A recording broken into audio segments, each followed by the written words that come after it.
like we're ready to start our session today.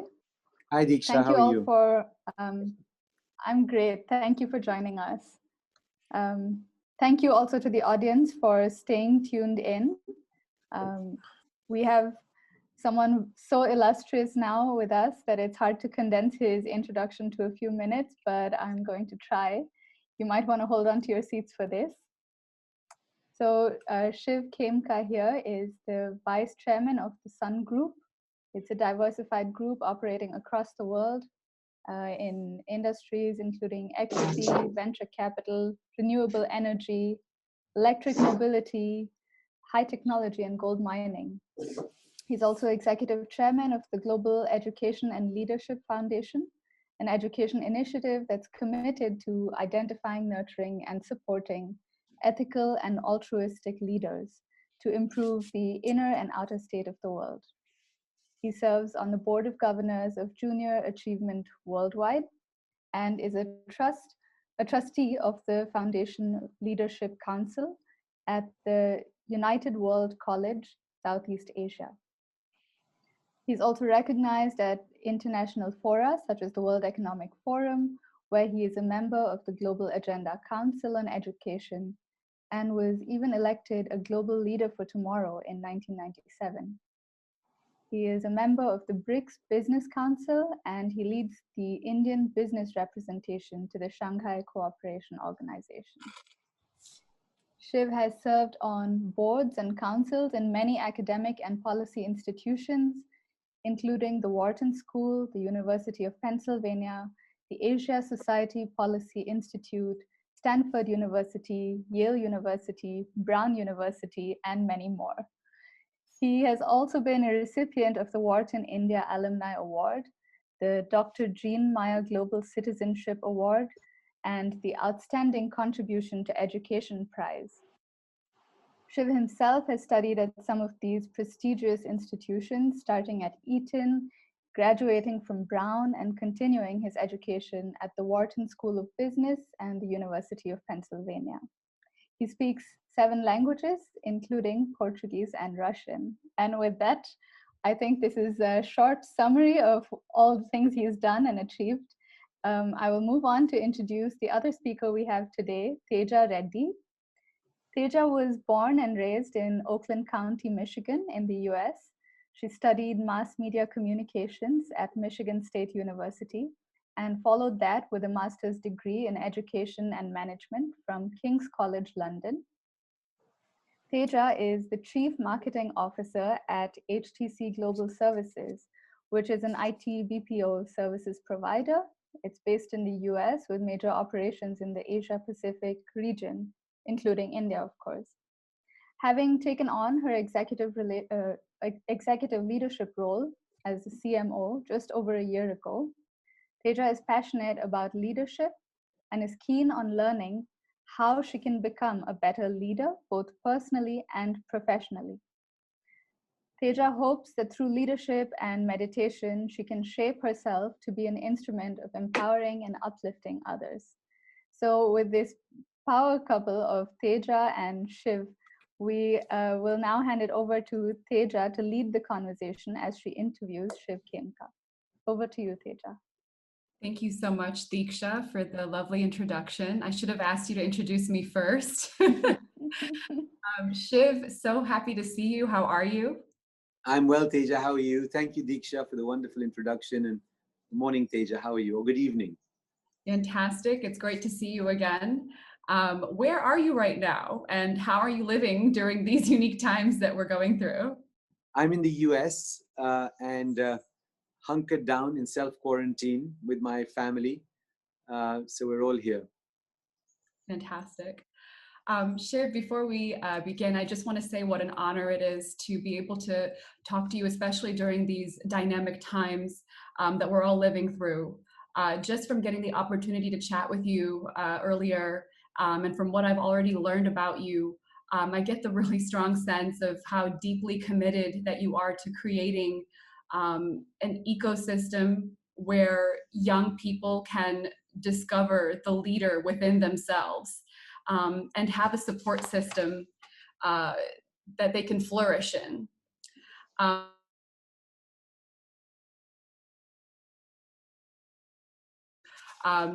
As I've started embarking on my own leadership role, as you've heard in my intro, as CMO for my family's IT business, it's been both rewarding and also a little bit stressful and overwhelming at times.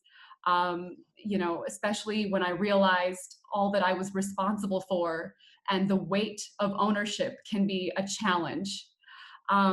I know that you've also yourself have worked hard to support your family-owned business as well. Is there a moment where you had a similar realization and a moment where it pushed you to achieve the greatest heights that you could? Thanks, Teja. I think coming from a family business, from a young age, you're sort of brought up in the milieu of discussing family business, and expectations of different types are created, even if parents don't do that in a way which forces you to do something. You just feel that you're in a relay race, you're carrying a baton, you need to make sure you carry the baton to the next generation. I've always looked at the feeling much more as a steward than anything else, a custodian of a tradition. And so in a way, it's been something from childhood, and it's been something that I've tried not to let it pressure me, but to feel like a privilege and an honor to be able to do that. Sure. I really like the idea of, you know, you're just carrying the baton, you're carrying on tradition, and doing the best to not allow pressures to get to you, although it's definitely easier said than done. Why don't you, can you tell us a little bit more about, you know, how you grew up, and what, you know, the role that your upbringing played, and how it influenced your work ethic and your perseverance and your commitment to leadership and spirituality? Thanks. How long do you have?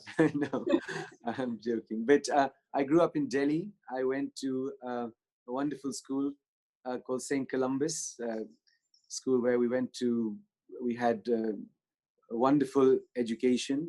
Unfortunately, I had to leave India when I was 12 years old. I had bad asthma. My brother and I had to leave. We went to medical treatment in France, spent about a year there, learned French. And then my father decided he preferred us speaking English with an English accent rather than a French accent. And we managed to get the same medical treatment in England and ended up at school in England, at boarding schools. And at boarding school in England, it was honestly a big shock in the beginning, because we came from a very loving, warm, protected family home environment. And a boarding school is very different in the sense that it's, you know, it's a kind of microcosm of the world, as the world perhaps really is. But that was a great experience for me. And I think I became much more focused on who I was at boarding school, whether it was in terms of my self-discipline, in terms of my own personal journey, my own spiritual journey. I remember my mother gave me Gandhiji's autobiography, the story of my experiments with truth, to read when I was at school there. And that left a big impression on me, because at school, when people are difficult, tough with you, the choice you have is to become bitter and angry, or to rise above it and find a place in your heart to be understanding, forgiving, kind as much as you can at that age. And that challenge was always a big, tough fight. But Gandhiji helped me through that journey. And then I came to school in the US, went to Brown University. Then I lived in Venezuela, Brazil, learned Spanish, learned Portuguese, went back to business school at Wharton. Then I moved to Russia, lived in Russia for many years, learned Russian. And now I'm back home in India, but traveling quite a lot as usual, except at the moment I'm locked down. I'm sorry, could you clarify how many languages did you learn exactly? I learned 7 languages along the way.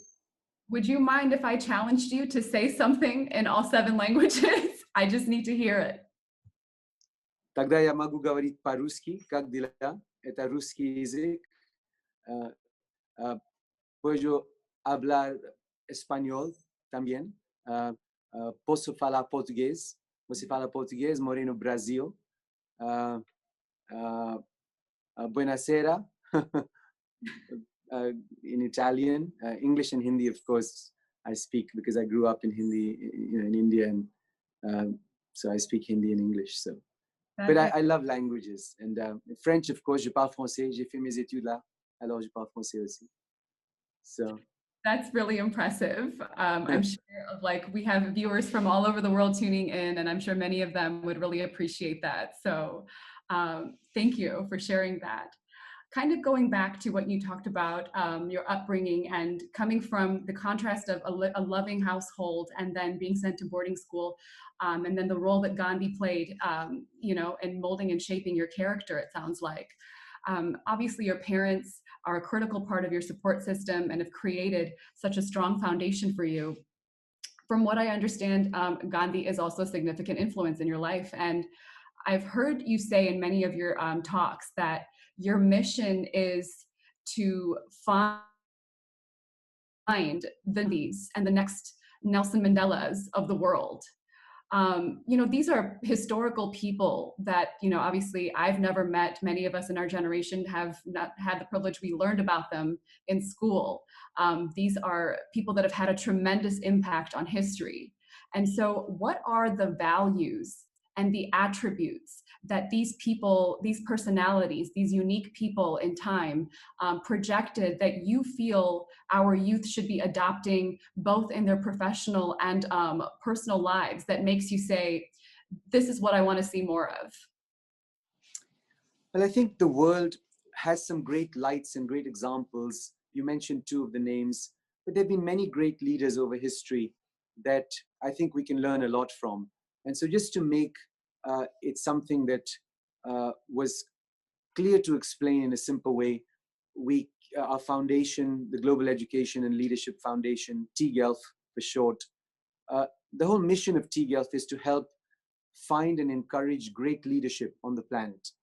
And when we say great leadership, people always say, what does great leadership mean? It's very difficult to define. It's very difficult to explain. But actually, I think unless you can define it and explain it in a relatively simple way, you're not going to get there. You're always going to shy away from the challenge of finding and encouraging and supporting great leadership on the planet. And so for us, we've defined great leadership in 4 buckets. The first bucket is leadership skills, the skills it takes to be a great leader. And I think most of us understand that that's the sort of bookshelf when you go to the library on leadership, all the skills it takes to be a great leader. But the second thing great leaders have is the ability to take risks. Many so-called leaders who sit back and don't do anything and are paralyzed, want to keep their positions of power, but don't do much and don't take real risks. And so that's the second quality. We call that decisive action. But those 2 qualities are not enough, because we know many leaders in history, so-called leaders from Hitler and others, who had leadership skills and were decisive, but clearly weren't the type of leaders we aspire to find and encourage in the world.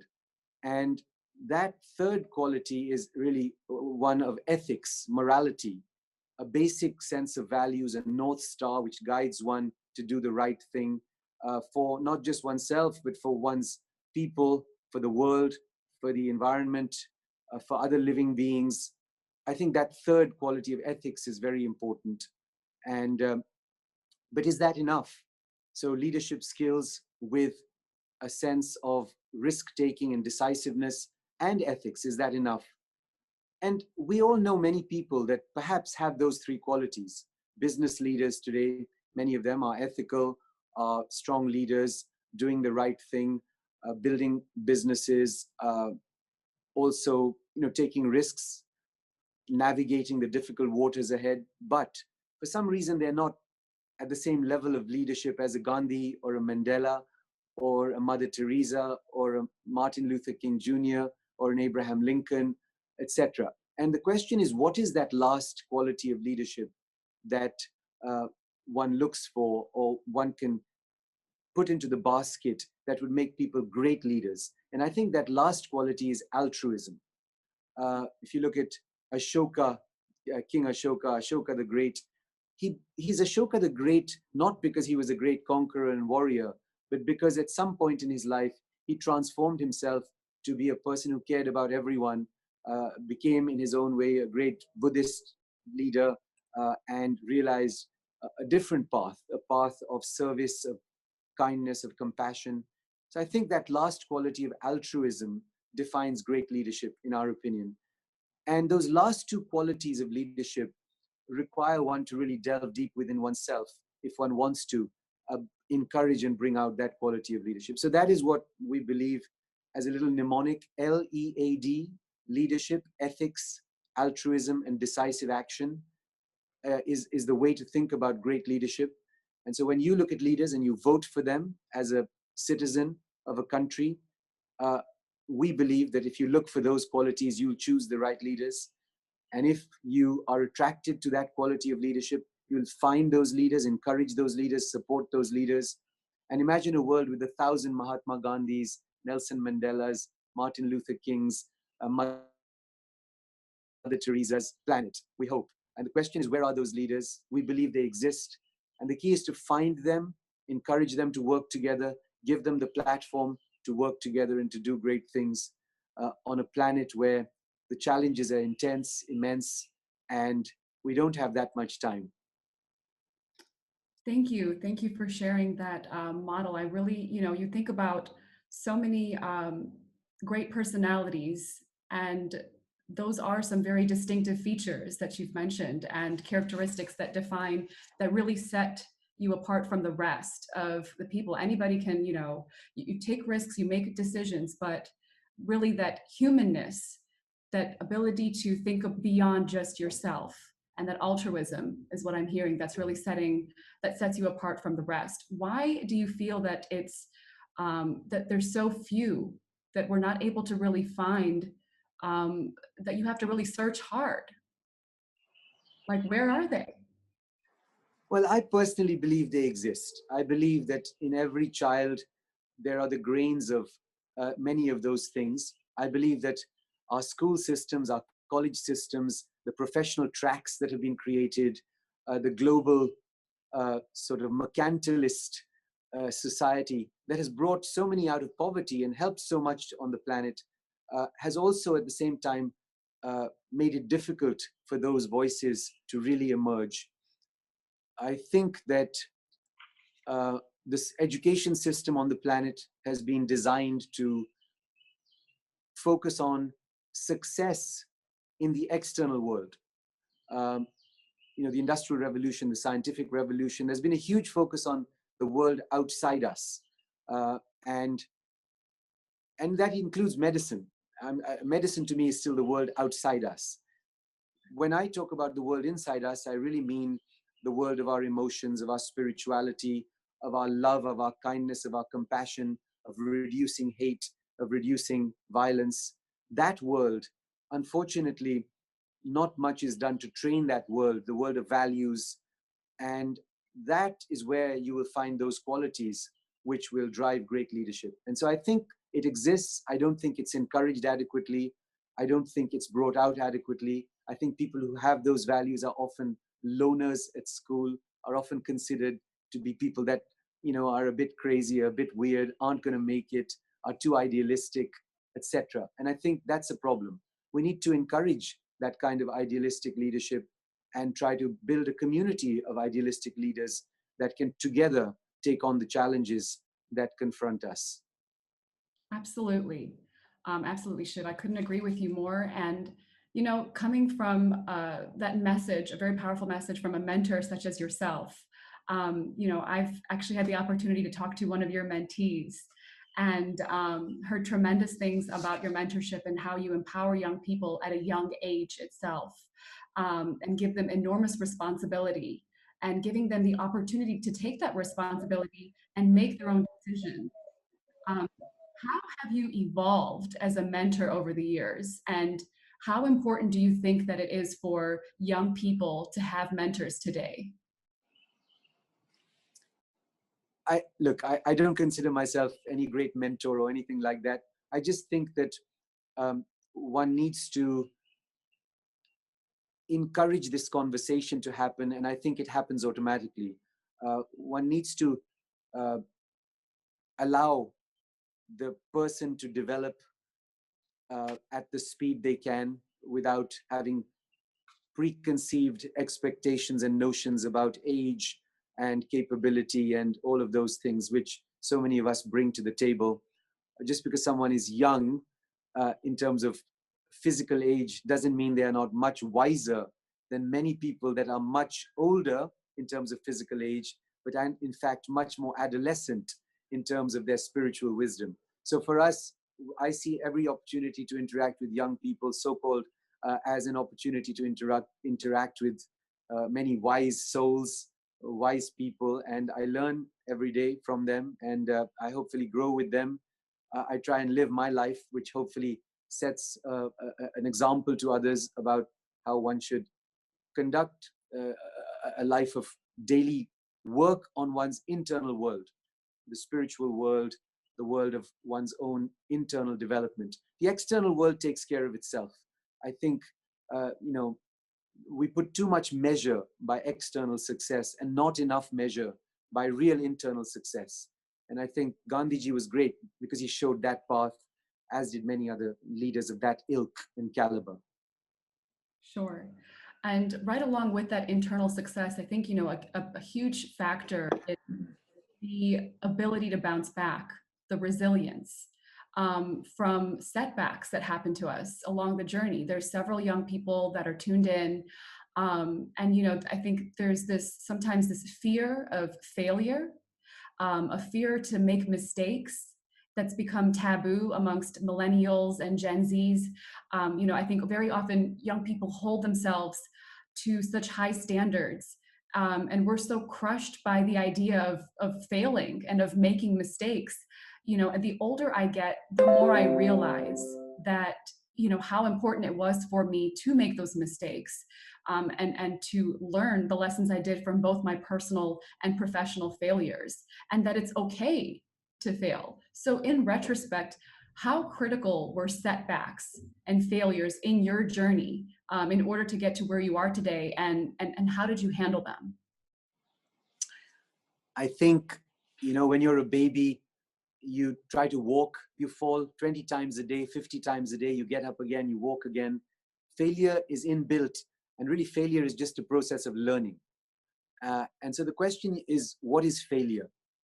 And if we only focus on the external world, then we get fearful and worried about what failure means, etc. But really, if one looks at the internal world, failure is just a process of learning, another chance to learn, adapt, and change again, the way you did when you were a baby, falling every day. I fail every day in things I try to do, and every day I try to get up and walk a bit better than I did the day before. And I think there should be no fear in that. It's a normal part of life. It's a part of growth. It's a part of contribution. And I think that's a natural part of life. And I think by an excessive focus on the external world and external success, that creates all those false expectations within one. But if one really looks at the internal world in terms of failure, then there is no failure, because everything is a learning opportunity for you to get better.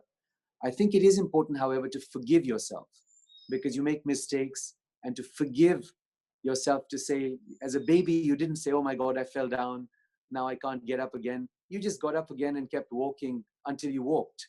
So I think it's that same attitude of youthful, self-belief and ability to not take things too seriously, and a focus on the internal world, which is very important. Sure.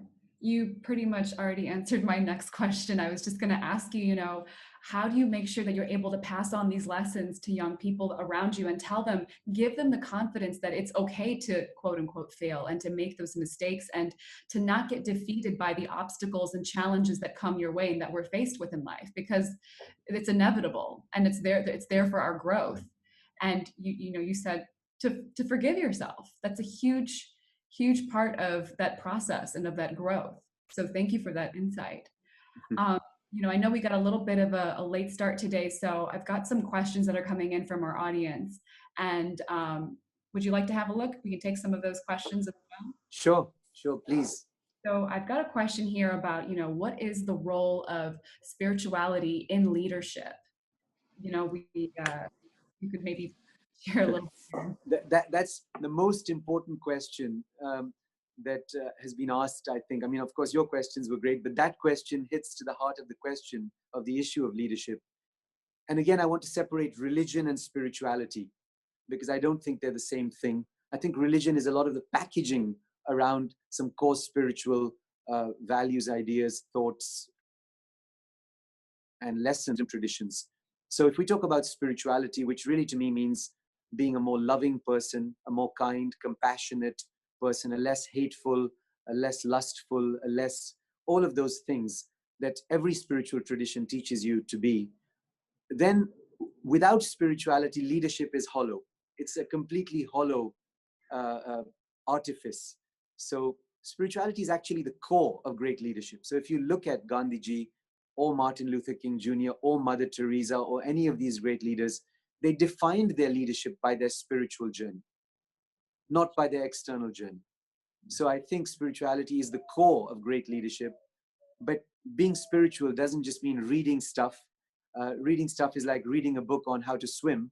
You can read lots of books on how to swim, but unless you swim, you will not be a good swimmer. So spirituality is really about the journey of becoming a more loving person, a more kind person, a more compassionate person, a more selfless person, a more thoughtful person, a more all-inclusive person, etc., etc., etc. And that journey requires daily practice and daily work. Absolutely. I think personally for me, a big part of that spiritual journey has been about self-acceptance also. It's accepting yourself as you are and having the humility to just to really be aware of what's really happening within you, your internal world, as you said. And as a result, you know, and accepting that, being aware is the first step, and then accepting that before you have to be aware of something before you change it and before you, you know, try to further develop yourself on this journey. So that really resonates with me. Another question that we got that came up was, you know, we often hear the statement, you are a born leader. How can a person who is scared or, you know, just a little timid and to take up the actual lead, to consciously inculcate those traits? How can we? I personally think that all human beings have the potential to develop their leadership capacity. So I believe, just like all of us can learn to swim, I believe everyone can learn to develop the skills of leadership, learn what it means to take risks thoughtfully and carefully with balance, learn what it means to be ethical and work on that, and learn what it means to be more altruistic. I think all of these things are things that one can learn and grow and develop. Now, does that mean that some people are not naturally endowed with that? Just like I can't be an Olympic swimmer. I can swim, but I can't be an Olympic swimmer. I believe perhaps some people are given the gift by God to be a great leader, that have that extra something that automatically makes them a deeply ethical, altruistic person with tremendous leadership skills, with tremendous ability to take risk. So I do believe that as well. So I think there's no contradiction. One can become a better leader. I think, in fact, one is obliged, one needs to be a better leader, because the world needs our leadership, your leadership, each of our leadership, to actually be the world we want to see. Look at us today. One tiny virus has destroyed the so-called success. Find our successes. Stock markets have crashed. Billions, trillions of dollars have been lost. Economic loss all over the planet. Many people have lost their lives, their loved ones, their families, their jobs. I mean, we need to come together as a human planet to actually think about a new consciousness, a consciousness of ethical, altruistic leadership, which will work together to actually make the world a place which is more in, or let's say a race, a human race that's more in sync with the world. The world doesn't need us. We need the world. We need the earth. We need nature, and not the other way around. And so I think it's important for us to understand that. And how true that is. And this virus has pretty much done that. It's forced us to have a, a look around and reprioritize and turn our senses inward and to really pay attention to what's important. And I think you're really in tune, and somehow the connection between you and our viewers right now is picking up very strongly, because literally speaking to the questions that are coming in. Another one that came in was, it's such a deliberated term. What does it mean to you? And how the definition has changed now for many based on what's happened today and over the past couple of weeks and months. For me, quite honestly, from childhood, success has always been about balancing the inner and outer worlds.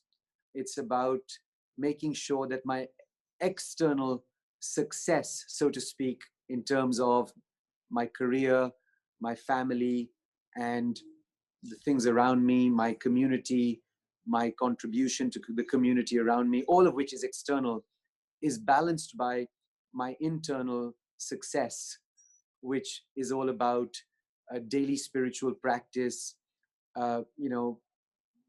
understand self-awareness, learning from the ancient wisdom traditions, improving, forgiving, growing, all of those things. So to me, it's been about balance in those two worlds all my life. And I really believe that it has been something I've been blessed with.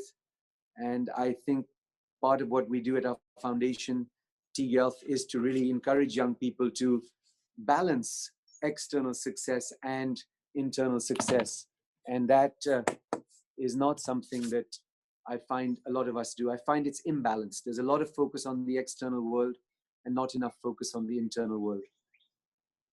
So that's a really good point. And I think like a part of that also attributes to social norms and a little bit of competitiveness when it comes to the external world and external things, and trying to figure out what makes you happy and on that path to leadership and in just your own daily life. How do we as youth overcome the negativity that competition brings along with it? Like, how do we emerge stronger and come out of that as a leader? I think we think more is in our control than really is. So competition is really about, to me at least, the inner world. The external world is something where if you want to keep the balance of the inner world, excessive focus on the competition in the outer world, I think actually damages our ability to lead in the inner world. So to me, it's about the inner world. You may not be the most externally successful person, but if you're able to keep balance in the inner world, you'll always be able to be a happy, joyous person that is contributing to the world, living a life that is full, that you're setting a good example to your children, to the people around you. To me, those points about leadership are much more important than so-called success in the inner world, which I think is often misleading us, misguiding us to actual real success. Sure.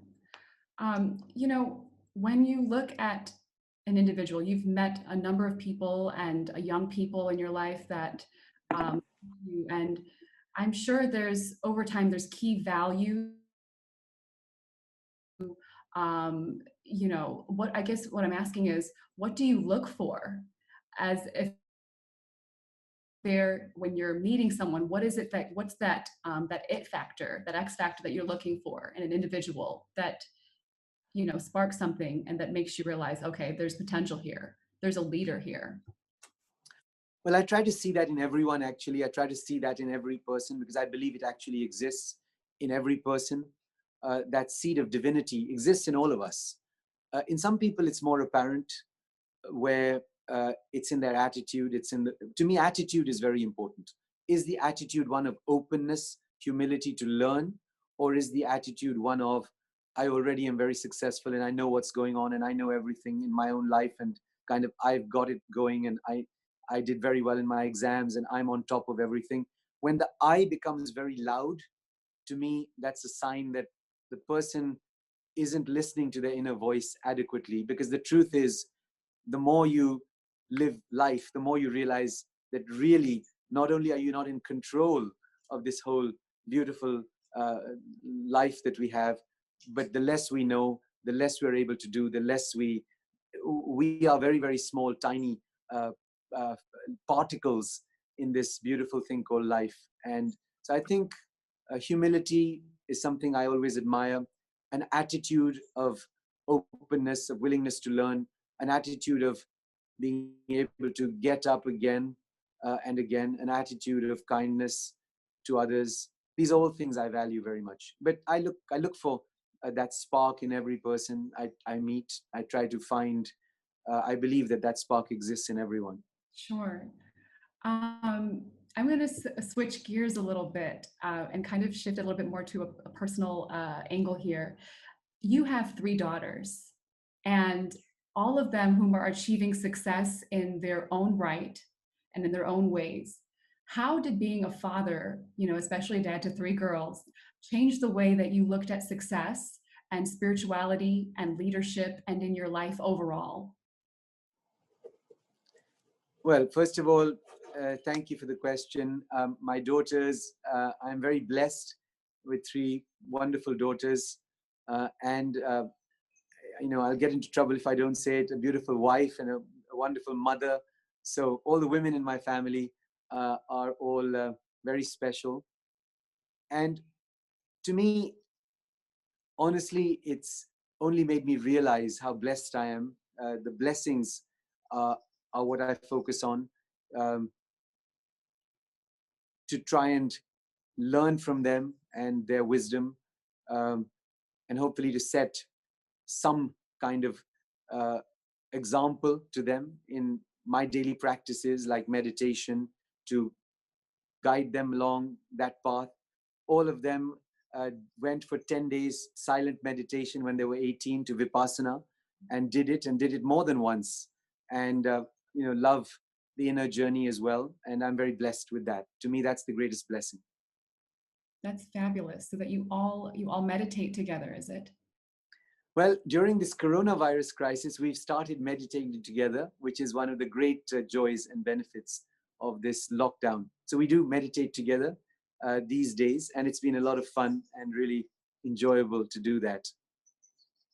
So that is something that you have in common with many of our viewers who are tuning in today. That's meditation.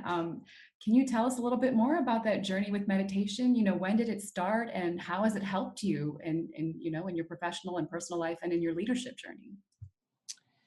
So my mother has been a very spiritual influence in my life. And when I was very young, she taught me to pray every day, even for 5 minutes or 2 minutes every night. And that started with some kind of meditative practice, you might say, however nascent and seed-like it was. And then that grew through my school days, through my college days. And then I did the Vipassana, 10-day silent meditation under the guidance of Goenka Ji in Igatpuri many years ago. Again, my mother was critical in that influence. We asked her what we could give her for her birthday, and she said, 10 days of your time. And she took my brother and I to Igatpuri, and we sat for 10 days in silence, all 3 of us, and meditated. And so I think she's been a great light to us. And to me, meditation is a very important daily practice, just like doing some exercises, just like eating one's daily food is, just like sleeping every day is. I think it's a very important daily practice which everyone should do. It doesn't have to have all the connotations of religiosity to it, because that's what I think puts people off at times. It's really a spiritual journey. It's a journey of cleaning the inner world, of looking at the inner world. There's some great, I feel very blessed to have been born in India, which has been, I would call it, the Bell Laboratories of spiritual experimentation on the planet. We have great teachers in all these techniques of meditation for centuries. And unfortunately, I think all that treasure lies buried beneath our feet and we don't excavate it. I've been reading Swami Patanjali's Yoga Sutras quite intensely for the last year or two. Again, I read it many years ago. But honestly, every single sutra there has so much depth that you could almost write a book about every sutra. It's so deep and so much wisdom. And so I think meditation for me has been a critical part of my life.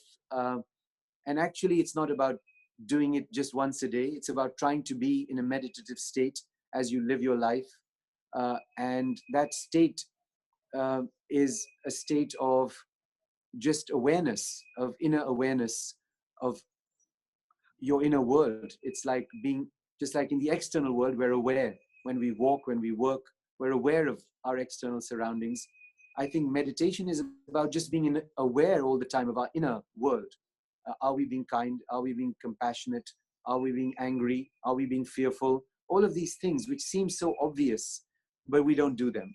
And these things then accrete, build up, and over time come out in reactions that are not normal in terms of a wise and enlightened soul. Thank you for that, Shiv. I really,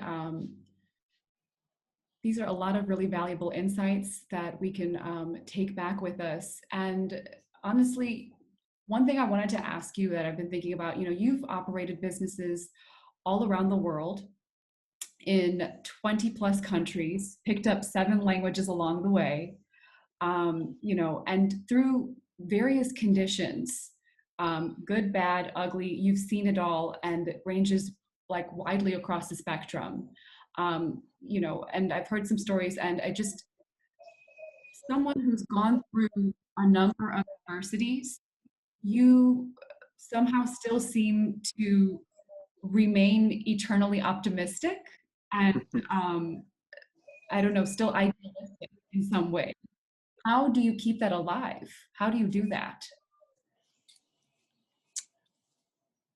I hate to sound repetitive, but I don't actually take all those things in the external world as something that has been, I haven't taken it too seriously because I take my inner world more seriously. And so the external world is something that is there and we are all involved in it. We have to go through the ups and downs of that world and we have to do it to the best of our ability. It's a bit like, those are the challenges that life has put to us.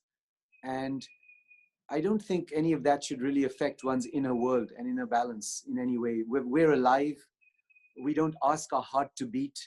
It beats for us. We don't ask our lungs to breathe. They breathe. We don't ask our kidneys to function. It functions. They function, etc., etc., etc. So we have so much to be grateful for.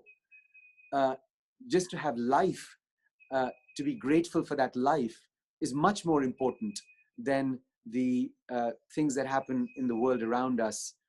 And of course, one has to be responsible and do one's work and keep balanced. And there are many people that rely on us, people who work for us. We have to make sure that, they earn their salaries and the business stays alive. And we have to be involved in that world. We have to engage in that world to the best of our abilities. But beyond that, I think we have to leave it to the divine and hope that, that everything will be taken care of. The world, the universe operates without our intervention, right? Planets don't bump into each other, rivers rejuvenate, oceans function. I mean, we mustn't overemphasize our own importance in what goes on. We do our bit. We're a small additional thing, but the really important thing where we can have real influence and do some real work lies within us. And that's where we need to turn our attention and our focus. And that's where we actually have control of is what's going on inside. So to some extent. Thank you for leaving us with that really great message of gratitude. Before we close out, is there any advice that you can offer to our viewers today especially during these times. You know, it's a lot of uncertainty in the air. Everyone's indoors.